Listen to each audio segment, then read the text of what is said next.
Well, you're Matt Christiansen, and there's one question that I've been dying to ask you since I've been watching your channel, since the Evergreen stuff blew up. Oh, And sure. you're one of the first people that I saw reporting on it in a witty and nuanced fashion. But the question I ask you is that there's always next to your left elbow a wall socket, and I wonder if you're ever gonna put like a nightlight in there, and if you are, will it be like a Avenger or a DC Comics kind of nightlight, or? I'm not a big nightlight guy, although this is the place in which I sit is the quote unquote master bedroom of this dwelling. So it used to be a bedroom, and I've since kind of made it into makeshift studio space. I always get pressured by people to put more things on the wall or something, but I don't like clutter, you know? Yeah, for sure. But maybe I've always thought maybe there's an opportunity to like put very small, hardly noticeable things as kind of I don't know, see who notices, or like sort of a trolley thing to do, or just your slightly little change Easter egg. things. Yeah, basically, yeah, exactly. Yeah, but things are pretty static. Yeah, I've left it pretty much the same since I moved into this room. To at least made this into the makeshift studio space that it is about 2 years ago. Mm-hmm. So pretty much nothing has changed in here. So I've been watching your stuff and I haven't really seen you develop because I've only been watching you for about a year and a half now since the Evergreen stuff that happened in the spring of 2017. But I noticed that every once in a while you reference when your liberal past, or that you used to be more left.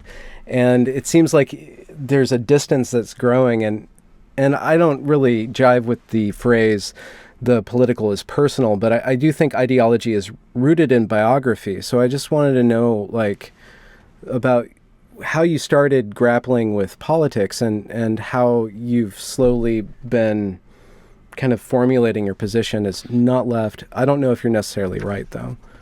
Yeah, I don't know. I mean, I guess the closest place, I'm not a big labels guy. Yeah, I know. But the closest place the closest home I have now, I would say, is somewhere in that like libertarian, classical liberal sphere.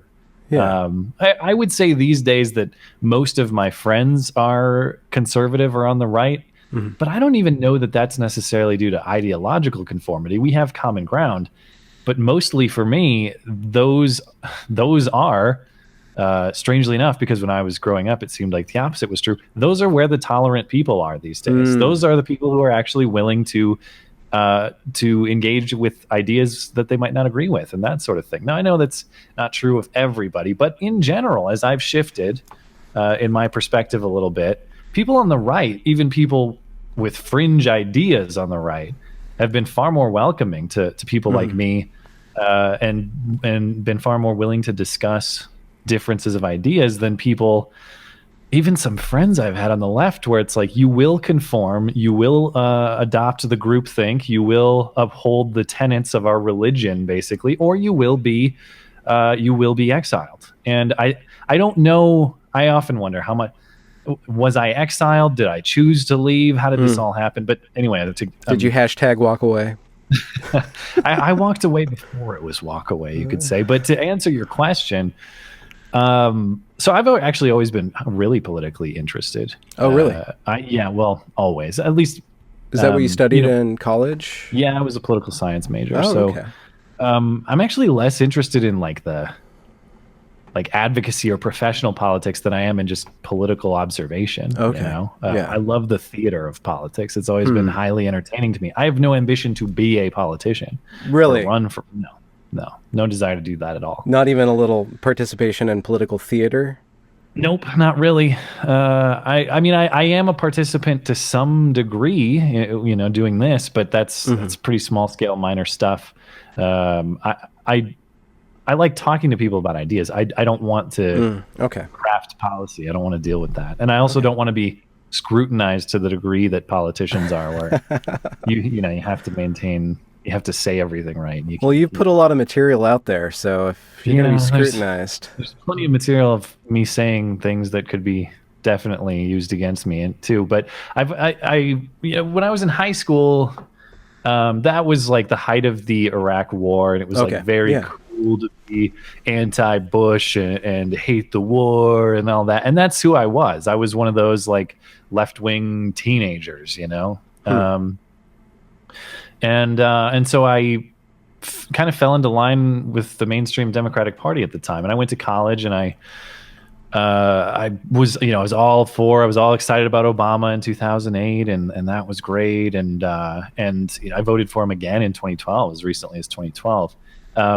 And over time, definitely precipitated by some factors that we can get into, I've shifted my perspective in that I used to believe in a lot larger role for government in terms of tax and spend and what the government can do in terms of providing opportunity for people. My skepticism of government has definitely shifted in that regard. But the one thing I've never shifted my perspective on is the importance of free speech. And back when I was on the left team, I thought that was like the common tenet.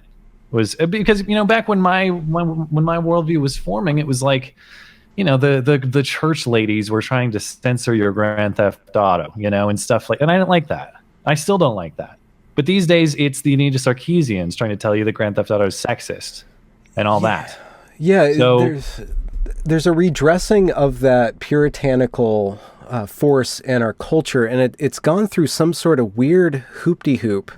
Where now, instead of like a blue-haired, church lady, it's a purple-haired, college girl that's still trying to force a certain sort of groupthink or conformity. And it seems like it's the same force, it's just redressed, and it's focusing on different issues now. And it could go back. Yeah, it totally could go back. I try to be as honest as I can and call out the same type of behavior from right-wing people when I see it. But generally, I don't see the right trying to shut down speech in that way as frequently as I see it on the left anymore. But that is the one issue that precipitated or that accelerated my divorce with the left. The one singular instance I reference all the time is more than 2 years ago now. But if you recall, there was a Trump rally in Chicago, and protesters basically shut it down by force. They shut it down by going into the event. It was in some kind of like, I forget what the venue is, some sort of stadium style venue. Mm-hmm. They went in, they shut it down by force, and everybody that I knew, like I don't know, friends of mine, pundits on TV, they were all kind of happy about this. Oh, and because we all hate Trump, of course. And even at the time, I thought, Trump's an idiot, and I never could have foreseen a world in which I would vote for him, but that was how it was at the time. But I remember just being lost in my own thoughts, like, okay, I get it, we don't like Trump, but are we really celebrating physical or forceful deplatforming of a candidate for office, of political speech? Because I'm not down with that. Mm-hmm. I'm not participating in that. That's something that you refrain. That's one of your refrains in your work. It's I don't think I will ever waver on free speech, but particularly something as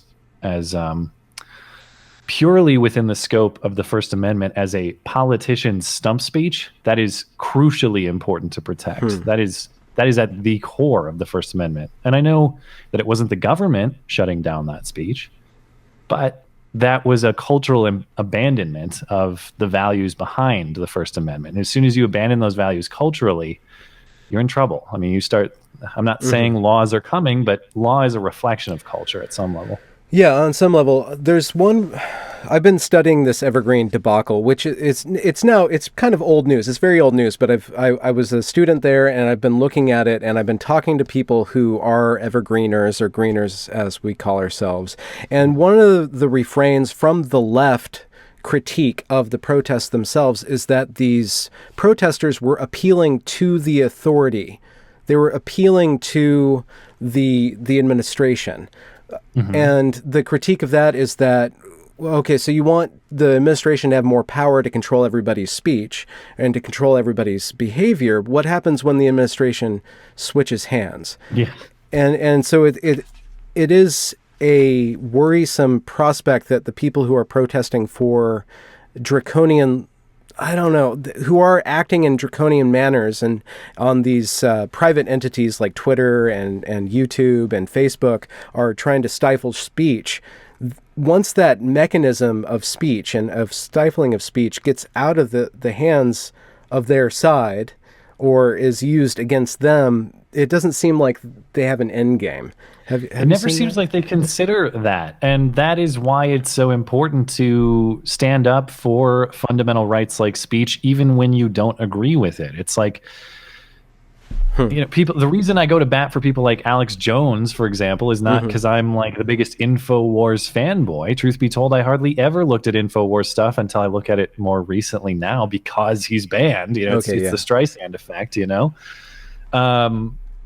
But yeah, it's when you think about free speech, the cultural value, not just the legal principle, but the cultural value, there are both selfish and altruistic ways to consider it, and both are equally important. One is, I'm going to protect your right to speak because I believe that as a human, that is a an intrinsic or inherent right to you, and all humans ought to have that right. The other part of it is, though, look, I want to be free to say what I want to say, and as soon as I let it slip for you, well, I've created precedent for someone to come and stop me from speaking in the way that I see fit. So I think both are important. I try to reiterate, both angles of that as much as possible, depending on the audience. I've found sometimes people are more persuaded by like the selfish argument, and sometimes people are more persuaded by the looking out for other people argument. And I think they're both equally important, to be honest. But when you speak with a certain sort of set of principles. Like there's certain things that you don't say,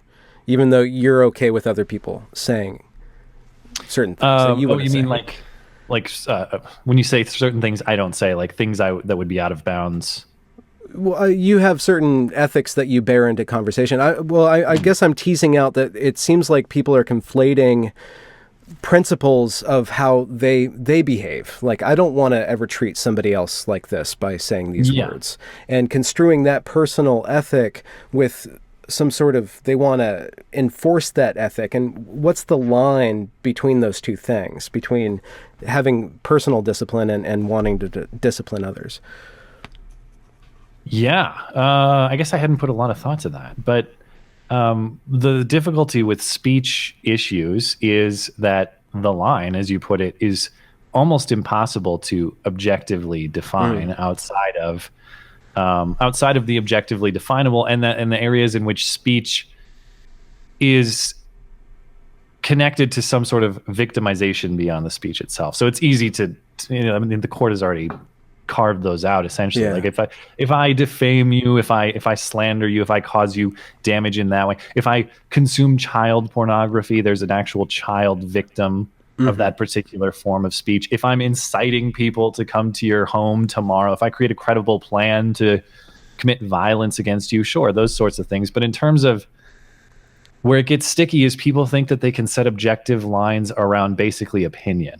And I don't think that that's possible to do. If it's just like, it is my opinion that, and maybe the opinion is, disgusting to 99% of people. So what? I mean, who owns the thoughts in your head? As soon as you surrender, as soon as we decide, no, society at large should be able to have some regulation of the thoughts in your head, the simple opinions in your head. That is, I hesitate to use the word slavery. That's not what I mean. But not having the freedom to your own thoughts is about as fundamental a condition of slavery as exists. But you still have so it seems that the choice is on you to either participate in speech or not participate in speech that you find offensive or grotesque or even harmful, to use the refrain.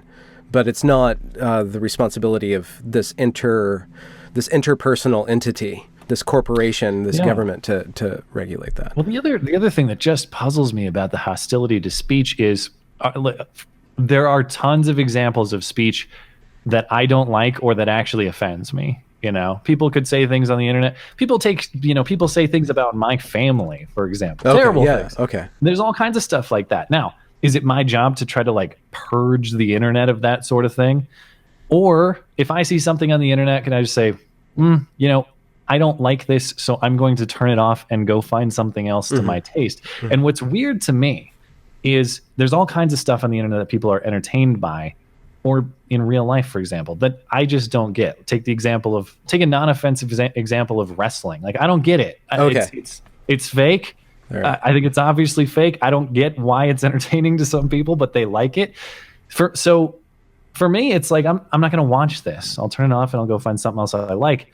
But for a lot of these people, these authoritarian-minded types, they have this urge to say not just that I'm not going to consume this, but I'm going to take that extra step to try to ensure that nobody can consume it. And that is very weird to me. Okay. Yeah. I can't understand that mindset. But what about the case of, let's say that there is a very fundamental extremist religion, which is a form of speech that is very virulent. It's catching hold of people, and people are starting to repeat it and get into it, and that eventually leads them into stifling people's freedom. But is there a case to be made to allow a religion, and I'm not meaning any religion, we can even say social justice or any of these, spaghetti monsterism, whatever you want. Any of that. Is there a time where we need to kind of target that framework of speech? It's not just words, but it's a whole ideological framework. And do we want an entity do that, or do individuals need to combat that by through discourse? Or? It's a good question. I will admit that at the foundation of my worldview and philosophy on this is a belief that most people are available to reason and evidence. Okay. And quality information when it is made available to them. Now, is that for sure true for every individual? Doubtful. I've seen plenty of examples of people who, given pretty Loctite information, will still adhere to their ideology in the face of evidence to the contrary. But I do believe that, generally speaking, more people than not are available to reason and available to changing their minds when superior reasoning or superior evidence is presented to them. But I have to admit and acknowledge that is a fundamental premise that I accept. If you don't, then you open the door to all sorts of things that you're talking about, which is, do we actually have to control the ideas that people can consume? Well, and maybe crowdsource the criticism of the ideas that people consume, such as what I see and what I participate in and what you participate in as critics of culture, or at least critics of cultural products, going out there and looking at ideas, looking at what people are saying. There's something brilliant that you said about the Kavanaugh proceedings, or the pre-proceedings to that, and you called out people for misrepresenting him. And that seemed like a value that you put out there. And in putting that out there, you bring attention to a certain value, and people can, I guess, are attracted to reason. You by participating in the project of culture, of taking ideas, fighting against them, or disagreeing with them. Maybe we don't need to say fighting. You're actually having an effect on the conversation and kind of lifting it higher. I wonder if you're conscious of that, and if that's something that kind of gives you fuel to participate in this. Well, it's very kind of you. I appreciate that. I do think it's important to represent arguments, represent people properly, even if it's your enemy and you don't like them. So I try to do that as much as I can. I suppose for a few reasons. Like, one is I just think it's the fundamentally right thing to do. It's the right way to treat other people. But the other part of it is, like, again, I mean, you could talk about this in a couple of different ways. One would be, what is the right way to treat other people? I think it squarely fits within that. But the other aspect of it is the selfish angle. Like, if you're an ideological opponent of mine and you have a position and you've made an argument, and I totally misrepresented, I straw man it, and I knocked down some sort of gross mischaracterization of what you said to pat myself on the back and, tell all my friends in my echo chamber about how I owned you. Yeah, I mean, maybe it gets social media likes or whatever, but have you really done yourself the best intellectual service? Have you really tested yourself against the strongest possible opponent? And if so, if you haven't, is your argument truly the strongest? You're actually harming yourself there, because you're not actually forming. In treating the opposition argument seriously and strongly, you are in turn strengthening your own perspective. And sometimes you even change your mind, I mean, isn't it weird, going back to just hearing about, when you hear some piece of reasoning that sort of changes your perspective, whenever you get those, I love when that happens. When someone presents me with something that changes like my preconception about something, or changes, like when someone changes my mind with a really good argument, it honestly, I think it feels great. Like sometimes people, I think people fear saying like, I don't know, or like they view changing their mind as some kind of concession or weakness. Yeah, I think it's like the best. I love when that happens, to be honest. Yeah, it's almost a feeling of being upgraded on a software level. You're like, oh, I'm more efficient now in a way.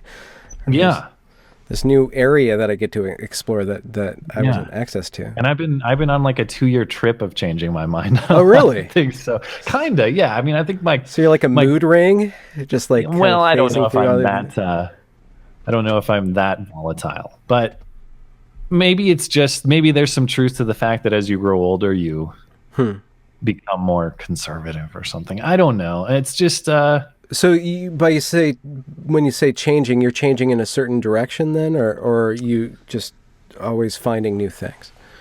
Well, I going back to what we were saying earlier, I have a tough time evaluating how much of my mind is changing versus how much the world is changing around me, because I like to think I was always mostly like a pro-liberty person.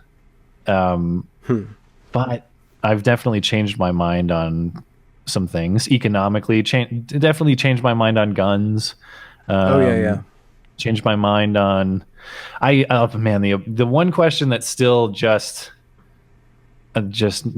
ties my mind up in knots is the abortion issue. I can't. I can't figure out what to do about it. And the one thing, back in my day, it was like you could make everybody I knew making the liberty argument, the pro-choice argument, was still conceding that there are serious moral and ethical considerations in play. And these days, it's it's the shout your abortion, it's the abortion pride, it's the there are no moral considerations here. In fact, you're a moral hero for doing it, that sort of thing. And that's what's really pushed me away a little bit. Interesting.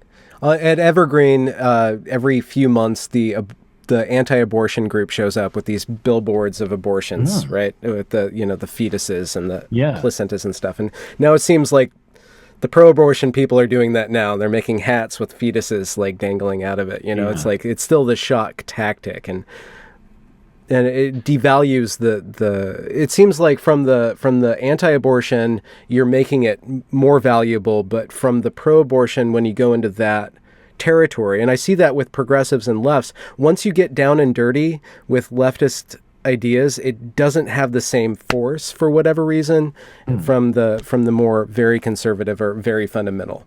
I'm going to shock people into seeing how grotesque this is, rather than I'm going to shock people into seeing how free I am. Like with what's her name? Her Netflix show. You did Michelle Wolf, Michelle Wolf. Like she was making light of a situation. Already canceled. That show. It's already gone. 3 months or something like that. I think it was since May. Yeah.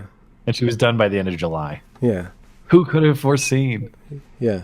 God, Netflix. But have you, with regards to dealing with political issues, the gun rights thing, I saw you get in a little bit of heat. Have you seen blowback from certain issues? And when you do receive blowback, do you kind of go look stronger at what's happening there, or do you have an emotional reaction? I mean, sometimes there's resistance. Like for instance, right now on our streams, definitely got some like immigration hardliners who are coming after me. They're making a serious case. So I shouldn't say coming after me, because they're making serious arguments. But yeah, we've been going back on immigration on the streams quite a lot, and I've had some. I don't know. That's just, I think we just got some people that are pretty hard line about it. That I probably pro or anti. Well, or I mean, really protectionist, like total immigration moratorium type stuff. Oh, okay. So that's actually been kind of interesting. I mean, we've been having for whatever reason, it's been more about economic cost benefits, as opposed to like, I don't know, just do people have a right to come here or something? It's not that kind of question. It's like, what is helpful and harmful to the American economy? Those sorts of things. And honestly, I'm not like, I'm not expert economist guy. I'm not expert immigration guy. So those are areas that are a little bit outside my wheelhouse. But I've had some people challenging on that. You know, guns actually, I don't think I get a ton of pushback on gun stuff, really. Most of the pushback that I see is like on Twitter. You know, you get a few people on Twitter, like because people retweet or it gets shared to maybe more left-wing people. And then occasionally I'll get like an email because, you know, if people share videos on Facebook or something, and generally a lot of the pushback I get is not from like core audience, you know, like people who are watching pretty much all the time or every video. It's from people who happen to see it shared somewhere else, and obviously they don't agree with my perspective. Like I had one email just set me off, just made me so mad, like 2 or 3 weeks ago, because it was some guy who had seen a video. So a while back there was a video circulating on social media that was about it was about a hypothetical race, like a foot race.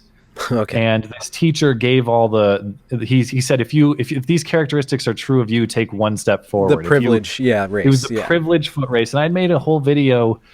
Really, that video bothered me with a lot of the assumptions it was making and a lot of the lessons it was supposedly teaching. So I broke that down. And that was a while ago. But I got an email from some guy who had happened to see it. And it's not that he disagreed. That's not what bothered me. It's that he told me I need to get black friends so I understand. Oh, wait, I thought you weren't supposed to have black friends. It's that level of presumption just drives me nuts, where it's like, oh, I know I'm not going to take on your argument. I know you think this because you don't have certain friends or something. It's that sort of thing just drives me nuts. But it circumvents your ability to defend yourself because it reduces, and it throws all the argument and all the work that you put into argument out the window. Yeah. It's like, okay, I have some black friends and I still stand by the argument I made. What now? Okay. What now? So it's just it's a cul-de-sac, but you're kind of thrust into it. I don't know. I receive the stuff that I respond to emotionally usually has some sort of element of patronizingness into it or presumptiveness in it, and that's what really sparks me, because I don't know why. I think that might have to do with my childhood, things I haven't resolved yet. What's your strategy? Are you I go back and forth thinking ignoring it is the best option, or sometimes I'm like, nah man, rip them to shreds, and I reply like just as aggressively as I can. What's your go-to strategy? Well, it's asymmetrical. The contest is asymmetrical because I have a platform and they have a comment field, or they have an email, and then I have my channel, right? So it's asymmetrical. I can come down on them with all the power that I have, but then I'm reducing myself to their argument, or I'm giving them a platform. So I either, if I don't handle it correctly, if I let my emotions get into it, then I lose automatically, because I'm no longer in the sphere of actually having a fruitful interchange. So you got to flirt with the dark side a little bit. Well, sometimes. the temptation's there. Yeah, it's fun, for sure. I don't do it to all of them because that's a waste of time. But the really bad ones, okay, I indulge for sure. Okay, but you bring good gun. You bring wit and intelligence to the conversation. No, you should see some of my email. I mean, you see the videos. Okay. I mean, I'm talking like savage emails, but to people who really email deserving it. Yeah, I mean, it's not like I get personal. I just, if you're going to email trying to rip me, I'm going to rip you back, which is bad for me to say, because now, I'll probably get some troll emails from people trying to bait. Can you tell the difference between a troll and somebody's actually pushing your buttons? Do you have like a spidey sense about that? I think my sense is pretty good, but a good troll can fool almost anybody. Yeah, well, a really, really good troll, a master 11 plus troll. I don't know. Well, that's another thing about trolling culture, and another thing about Trump. When we go back to speech, and you said something about taking somebody seriously, and somebody like Trump, I'm not gonna come down one way or the other on him, but it seems like he runs on instinct, and I always have to contextualize what he says. But some people don't have the ability to contextualize that and really take him seriously when I wouldn't take him seriously and judge him more on his actions than his words. And in the case of, and I wonder if the whole free speech thing, it's almost too symmetrical or too coincidental that free speech is coming to the fore right now when we have a commander-in-chief who's so free with his speech. Yeah, that's one way to put it, yeah. He definitely likes to push I suppose what he says is not really pushing the boundaries of like your average citizen, but what he says definitely pushes the boundaries of what is the expected style of a president, you know? Yeah. Do you appreciate that he's violating that style? Depends. It's context dependent. Okay. Sometimes I think it is not only appreciated but necessary. Sometimes I think, for example, I think he goes after the press on terms that are too general. You know, everything's fake news and everything's enemy of the people. With Trump, basically the Trump rule is, in my evaluation, most of the time what he's talking about, there is a core element of truth, and then it's kind of blown out of proportion or too generalized. So that would be a classic example where it's like, I do believe that certain members and or maybe even a majority of the press have really done a hack job on a lot of things, especially in the last few years, and I think they're very worthy of criticism. And I like to see a politician who's got the balls to stand up to him a little bit. I appreciate that. The other side of it is like, should he be as broad? I mean, what am I going to ask Trump to be a surgeon? You know, I mean, he takes a sledgehammer to every fight. That's what he does. And sometimes that's great. Sometimes it's a little bit cringy. Like, I don't know. I mean, I wasn't super thrilled with like his whole handling of the McCain funeral and just kind of being petty about that sort of thing. The other side of it is I wasn't thrilled that the whole funeral itself became like this political grandstanding. I guess it's just so annoying to me that everything these days is about like political grudges and everything is a political display. Anyway, so I don't veer off of your question too much. It's like, I would say that I appreciate that aspect of him more than I don't, but I reserve the right and exercise the right to cringe massively when it's necessary, because it happens frequently. But I even kind of appreciate the cringe a little bit, because when the cringe comes, you know, the backlash to the cringe that he's causing from the media, from the Democrats, is going to be probably worse than what he did in the first place. And why is that? Have they lost? Is that indicative of the media environment, that they have to overreact, or they have to? I've been even politically, I've just been baffled with sort of the direction of the Democratic Party in response to this, because the reality is, I mean, I think.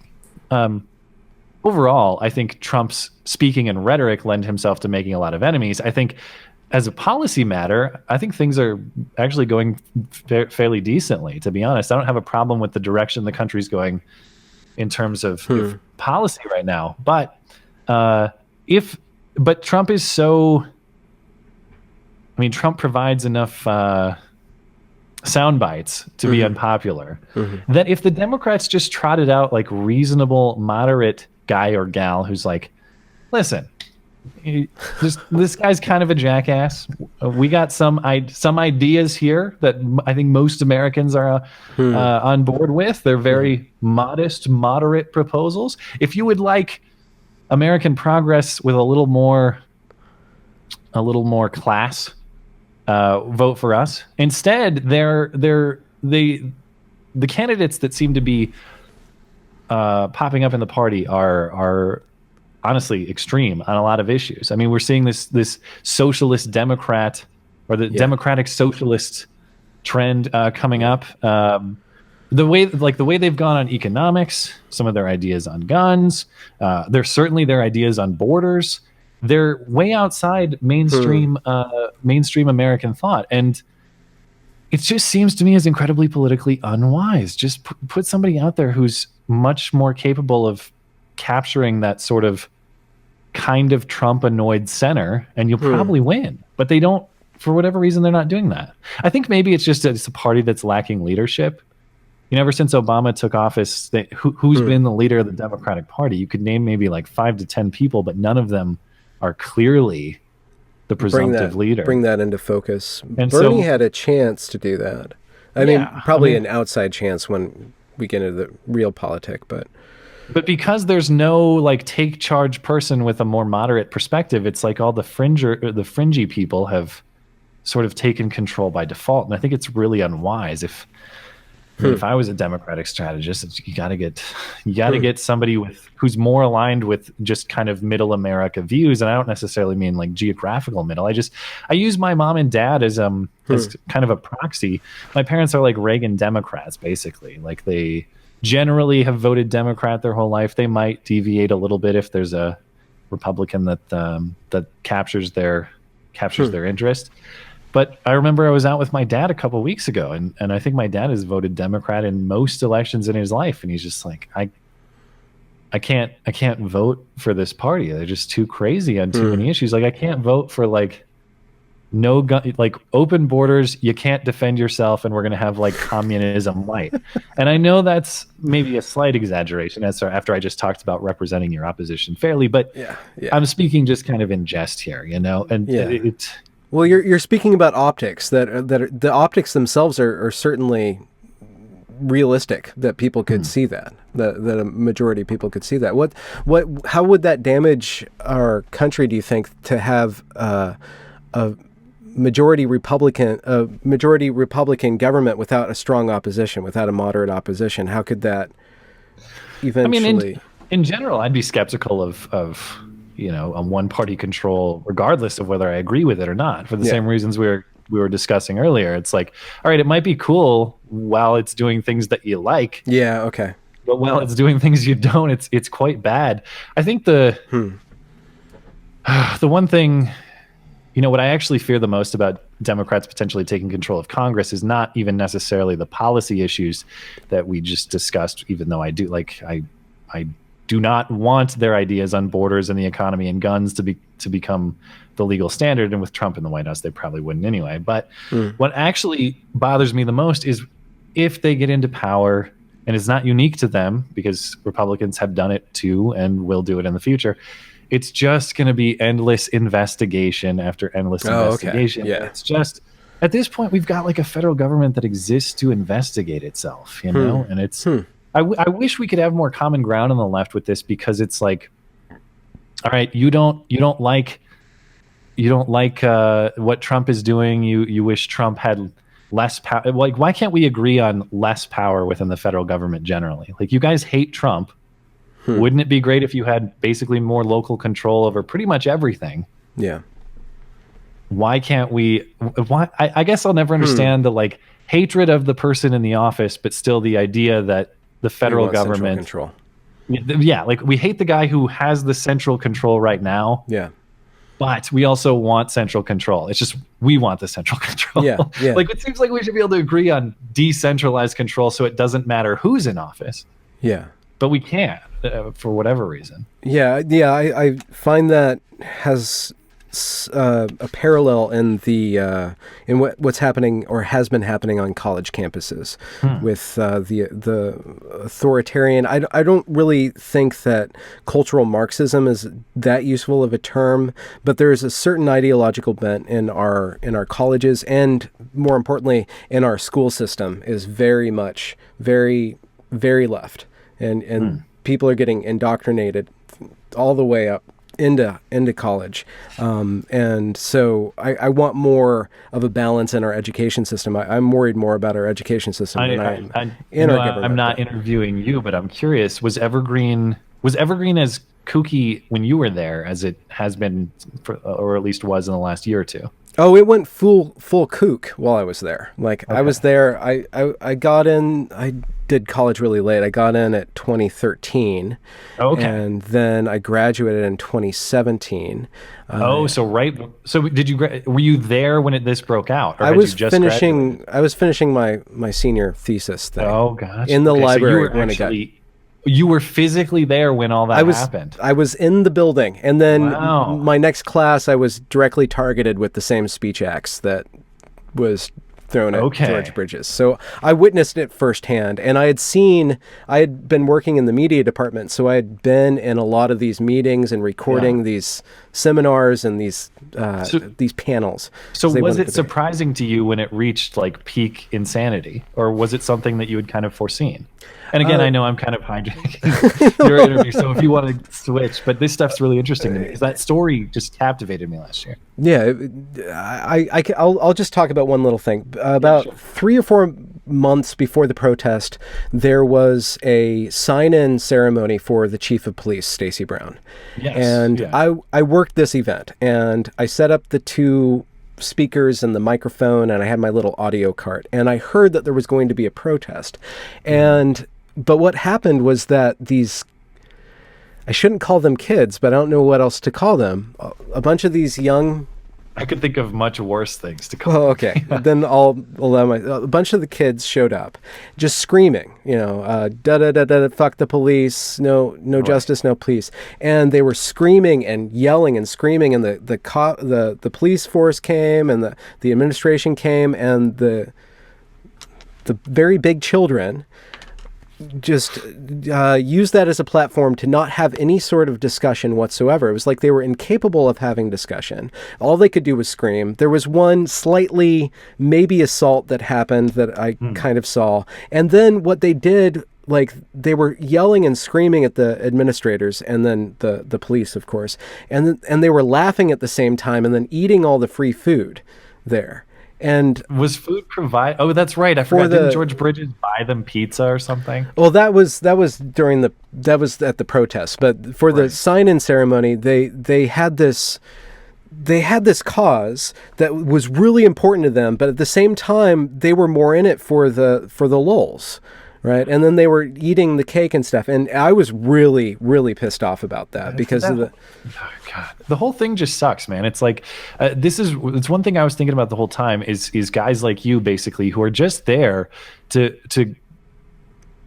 get your degree in an honest way. Like you're just trying to work hard, you're trying to get your degree, you're trying to move on with your life. All the while, these people are not only sabotaging your ability to just function normally on the campus where you're studying, but they're sabotaging the name of the university. Yeah. You know what I mean? It's like it sucks to come out like with that Evergreen degree at the time where the college is just being savaged in the news, you know? Yeah. Well, furthermore, one story that I really need to focus on is the bystanders. A lot of people have been laid off. A lot of people who had nothing to do with this social justice stuff. Oh, laid off because of the financial realities, or what? They got between a 20 and 25% enrollment drop this year. Yeah. And a 6.3 million funding loss. So they've closed down a lot of different facilities while they've upped their equity and diversity administration. And George Bridges is still in power, right? Oh, yeah, he's still in power. Yeah. Yeah, there's no stopping him. But anyway, so I come into this whole cultural criticism YouTube thing through seeing systematically these professors teach this certain sort of framework and not hand young people, the ability to think around ideas, but to use ideas. That stuff is crazy because when I was in school, back in my day, and this was 06 to 2010, all of my professors were strong adherents to the Socratic method. Man, like you're going to go to class, you're going to take a position on the reading, and you're going to say black, they're going to say white. You're going to say up, they're going to say down. And you're going to say something and say, why? You're wrong. And after 4 years of that, you've got a pretty nimble mind that's able to defend the position that it takes. And then 2, you're actually comfortable with having your ideas challenged because they've been challenged every day for 4 years. And to this day, I couldn't tell you what the political perspectives of my professors were. And I feel like I owe them a thank you email retrospectively now, because it's like, you guys weren't telling me what to think. You allowed me to take whatever position I want, and then you're going to tell me I'm wrong. And that's the correct way to do it. Yeah, absolutely. And I think that really shows. I think that your education really shows in the content that you produce. And I think that in a sense, I have some problems looking at the YouTube community, but there are certain voices in it that are actually bringing tools into the platform, which would be critical thinking and basic, there's a lot of rhetoric involved in whatever. You dress up your ideas. You have to do that. You have to be persuasive. But I think you're among one of the people who are actually making the platform potentially more of an educational tool rather than just entertainment. Well, I appreciate that. Man. That's very kind. Yeah. And I think I want to break it off there because I love ending on compliments. Okay. That's totally fine with me. But maybe you should think about a free breeze in the light socket. It's just right there. It's just on your shoulders. Like, well, right now it's blocked a little bit. But are you saying like in my normal video orientation? Is that what I don't know. It's just it's a socket. It's begging for use. I guess. I mean, I don't know when the last time something was plugged in there, but you'd be amazed too how many emails. It's not a ton. I shouldn't mischaracterize, but you get messages or emails of just like the most ADD observations about like the way you do things or the way you have things arranged, and it's like, I didn't even notice this about my stuff. Like what I don't know. Well, that's why I have a green screen and a bunch of hats. That's how I deal with keeping people. What's your trajectory, do you see? I can cut this out if this is private information, but what do you see this YouTube thing for? What are you using it for? Where are you going with it? I actually just want to keep doing exactly what I'm doing. I love doing this. The whole thing is sort of accidental for me. You were doing gaming stuff, and then it was like pure hobby. And I was just doing it on the side, and because I don't know, it was fun to do, and I had a job. My old job that I did until 2 years ago was I did data analytics and research for. I never reveal who it was specifically because I'll get in trouble and they'll get in trouble, and they probably wouldn't like me now. But it was a progressive advocacy group. And I still generally stand by the core of their work. I don't think that the core idea is actually too bad. The problem is it got infested with the same type of social justice politics that I'm sure you saw in your experience at Evergreen. Now, of course, we didn't have people walking around with bats or anything, but what I'm talking about is like internal organizational equity meetings about who's oppressed in the workplace when we all worked under a union contract. And I worked mostly with racial minority women, and we all got paid the same because it was a union contract. Like, there was nothing to complain about in the place of work, yet we're wasting time. And like I said, this is a nonprofit advocacy group, so it really bothered me that people contributing to this organization, a lot of their money is going to like equity meetings and things that are not at the core of the organization at all. And at the time, as I was slowly waking up to this stuff, and eventually the cool manager I had moved on. I got placed under the management of somebody who was insufferable, impossible to work with. And I knew based on the internal political environment, the writing was on the wall about my time there. So, and this was about the time I was like putting more effort into my YouTube channel anyway. And I thought, well, even if I stick around here, they're gonna find this. So I'm going to nuke this career and see what I can do with the time I can buy myself with the money I've saved. And it took like, I mean, it's viable now, but it took like a year of really hard work and like, draining the money that I had saved prior. So thankfully it was a gamble that paid off. Worst case scenario, thankfully I've got good parents. Like if it didn't work, I would have had to go, take an ego shot and move in with mom and dad while I try something else. That didn't happen. But yeah, so what do I want to do? Basically this, what would be cool. I mean, it'd be nice if I could if I could build like a website and maybe hire some people to help with like admin tasks and stuff, that'd be nice. For what? For interacting with the community, or for expanding your... replying to emails, producing the stream I do would be nice.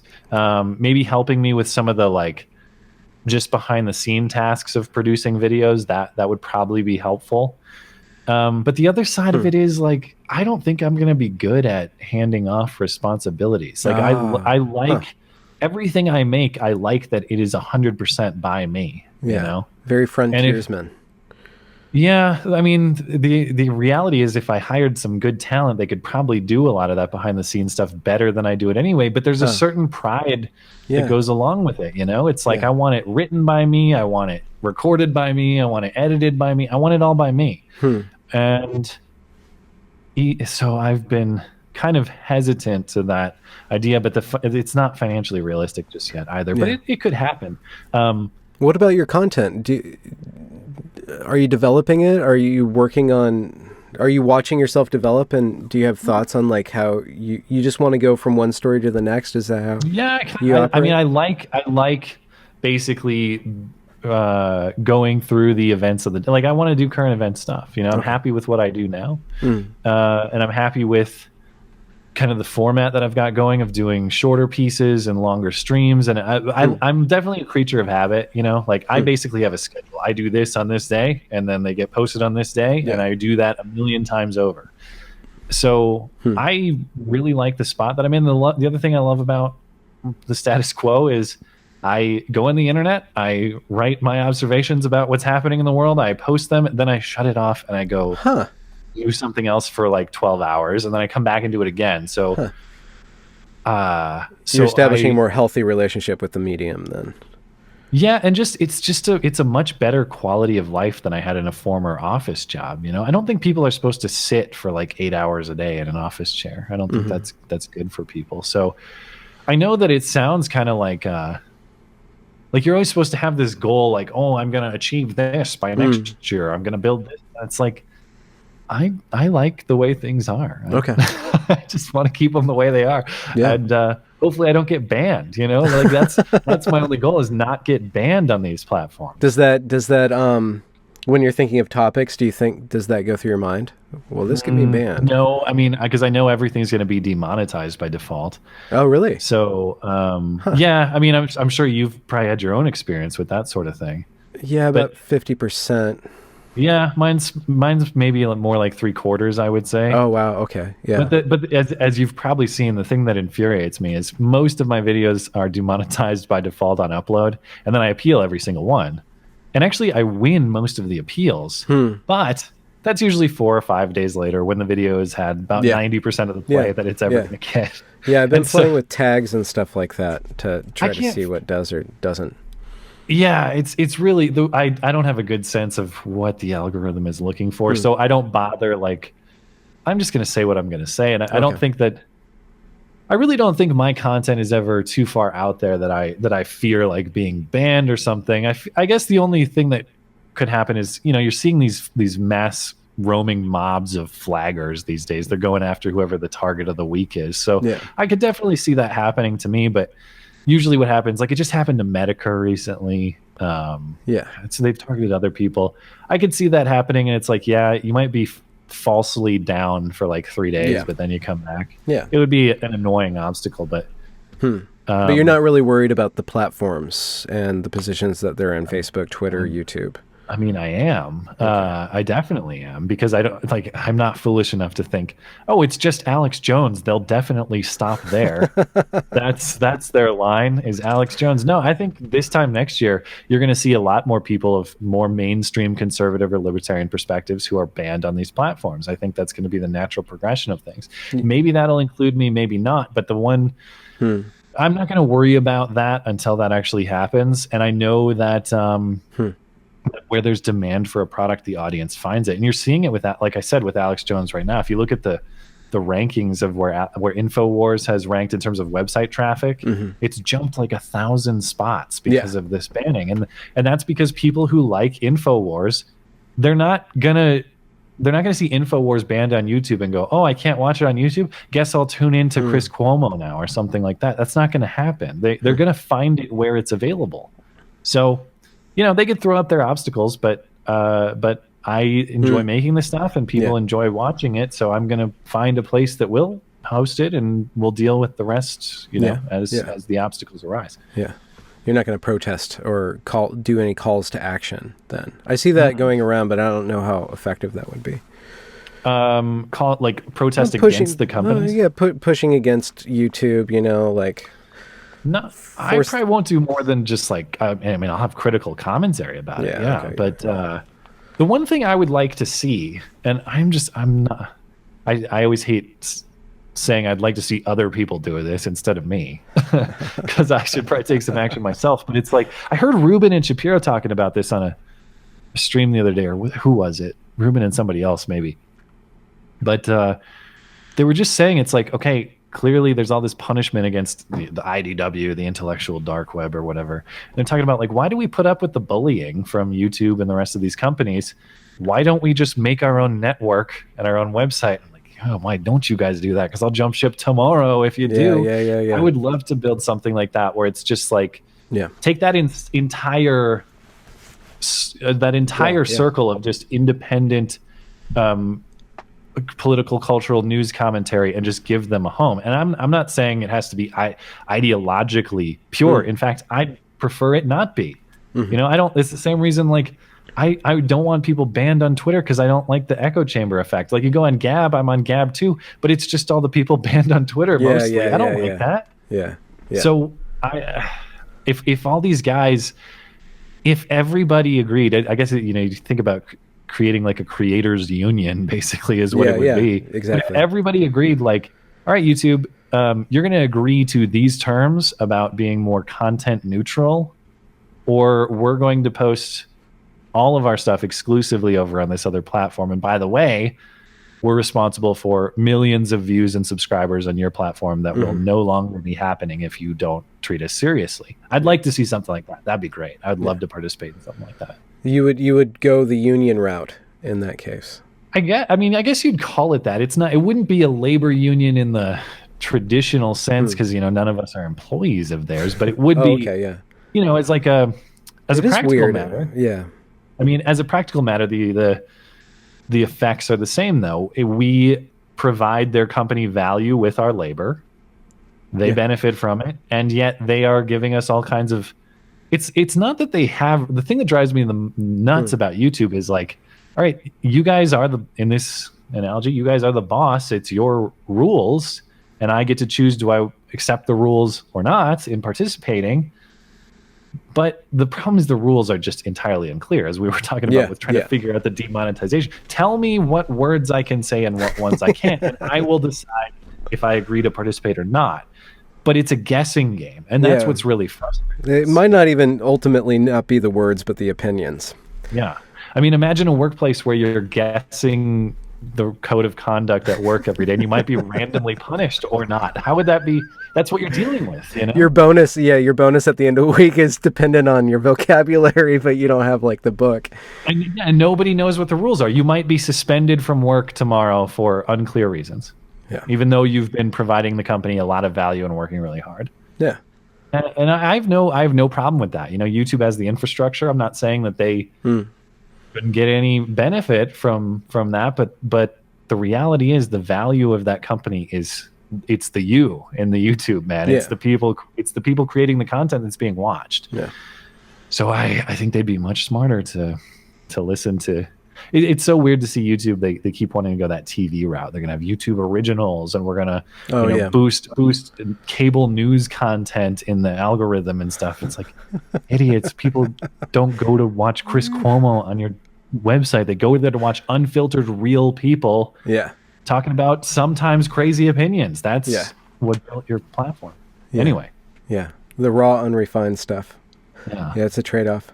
I wonder how it'll develop. I think we're still on the cutting edge of this whole technology and the way that information is being shuffled around. It's such a cool time, though. I often reflect about that. It's isn't it? We're talking about how cool it is to see some superior reasoning and change your mind earlier. There's never been a time where a genius idea, a novel idea, a new perspective that people haven't considered can circulate so quickly. I think that's so cool. That could have never happened in past generations. It's like, and ideas have never been more empowered than they are. Than they are now, and I think that's really exciting. Yeah, positive ideas and not so positive ideas. Yeah. You got to have faith in the competition, the free market of ideas. You know? The laissez-faire, the invisible hand. Well, thanks a lot, Matt, for granting me your time. This is a wonderful experience for me. Yeah, appreciate the discussion. Yeah, absolutely. I look forward to your clockwork episodes. Do you do 2 a week or 1 a week and then two streams? I do the two. Yeah, I usually, not always, but usually do 2 shorter videos. Yeah, and then I do our Sunday night stream. Which is like 3 or 2 hours, 3 hours. 2. Well, we've been going too long lately, but ideally we're trying to get it at 2. And then we do. What's the performance enhancing drug of choice for these live streams? I usually go with 1 beer. 1 beer, okay. One beer just to kind of take a little bit of the edge off, but that's about it.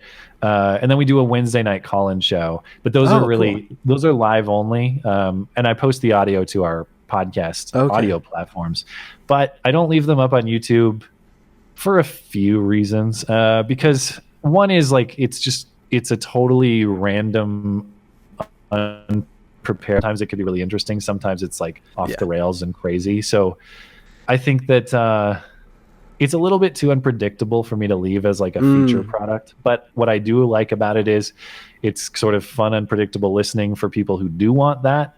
And it's also a good way to keep in touch with our audience. And so I like doing that. It's a little bit too crazy or off the walls. I just don't like the idea of somebody encountering my channel through that show, which sounds bad, I guess, but it's just like there's no prep for it. You know, we just show up and we stream and we talk to people. So sometimes that can be really entertaining. Sometimes that can be like really boring. Sometimes that can be like you're talking to a crazy person. Sometimes a little cringy, really maybe if you. Oh, it's got some cringe. Okay. It's definitely got some cringe. Yeah. Huh. Cringe is my favorite genre, though. Is that what you tag all your videos as? Like, is there a cringe category? I mean, I like viewing. I don't know. I'm sure to some people my videos are cringe, but I like viewing. I mean, it's like why I liked the Evergreen situation. Like, I genuinely loved watching those. I can't tell you how much time I spent like piecing together all those events that you apparently witnessed firsthand. Like, there was so much going on. I remember sitting down, like I put it all together late at night because I couldn't believe what I was watching and trying to piece together sequences of events and all these clips and like in what order did these happen? Yeah. What is the reason? Like connecting all the dots was it was like detective work. But do you have your map? Did you have a wall with all the strings and the index cards? But it was actually fun. Like I spent hours watching Evergreen footage, but it was actually fun. For most people, it wouldn't be. Actually, you know what? Actually, I'll have to finish up here soon. But you know what made me cringe the most of all the Evergreen things, like all the crazy protest scenes, all the shouting, all that. What made me cringe the most is actually much more subtle. It was before George Bridges gave his huge concession speech in whatever that big room was. Yeah. But there were several speakers, and they all gave this.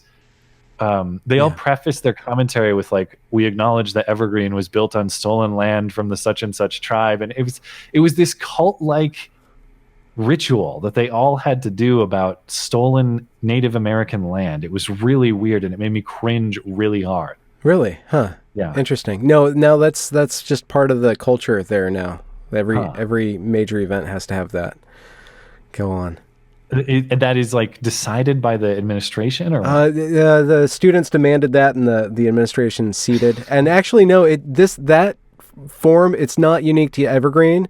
Evergreen is just like the outlier, but that is all over the place. A lot of places in Australia and Canada are now implementing that.